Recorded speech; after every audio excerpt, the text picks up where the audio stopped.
सालों पहले एक नगर का राजा अपने राज्य में रात को अपना रूप बदलकर घूमता था। वो रूप बदलने के बाद लोगों से मिलकर अपने यानी राजा के बारे में जानने की कोशिश करता और उनकी समस्याओं को समझता था। एक रात जब वह नगर घूम कर आया तो अचानक जोर से बारिश होने लगी। उसने देर किए बिना एक गरीब के घर का दरवाजा खटखटाया। राजा के दरवाजा खटखटाने के बाद घर से एक व्यक्ति निकला। वो एक गरीब किसान था जो अपनी पत्नी और बच्चों के साथ रहता था। बारिश तेज थी तो किसान ने राजा को अंदर आने के लिए कहा।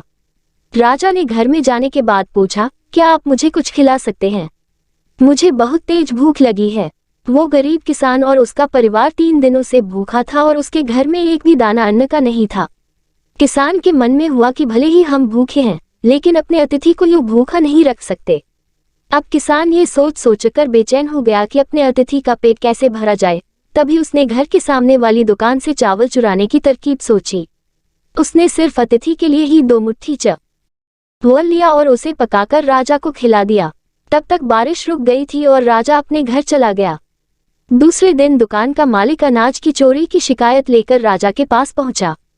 राजा ने दुकान के मालिक और उस गरीब किसान को अपनी सभा में प्रस्तुत होने का आदेश दिया।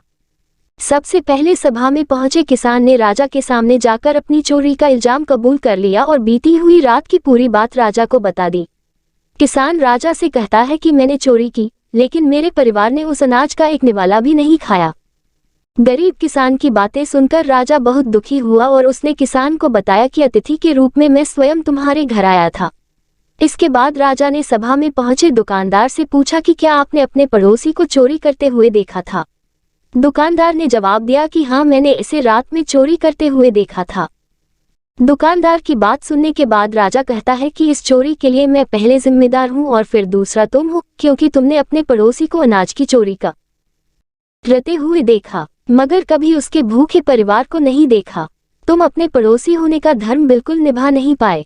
इतना कहने के बाद राजा ने दुकानदार को सभा से जाने के लिए कह दिया और किसान की अतिथि निष्ठा भाव को देखकर उसे 1000 सोने के सिक्के इनाम के रूप में दे दिया। अगर कोई आसपास रहने वाले मुसीबत में है तो हमें उनकी मदद करनी चाहिए।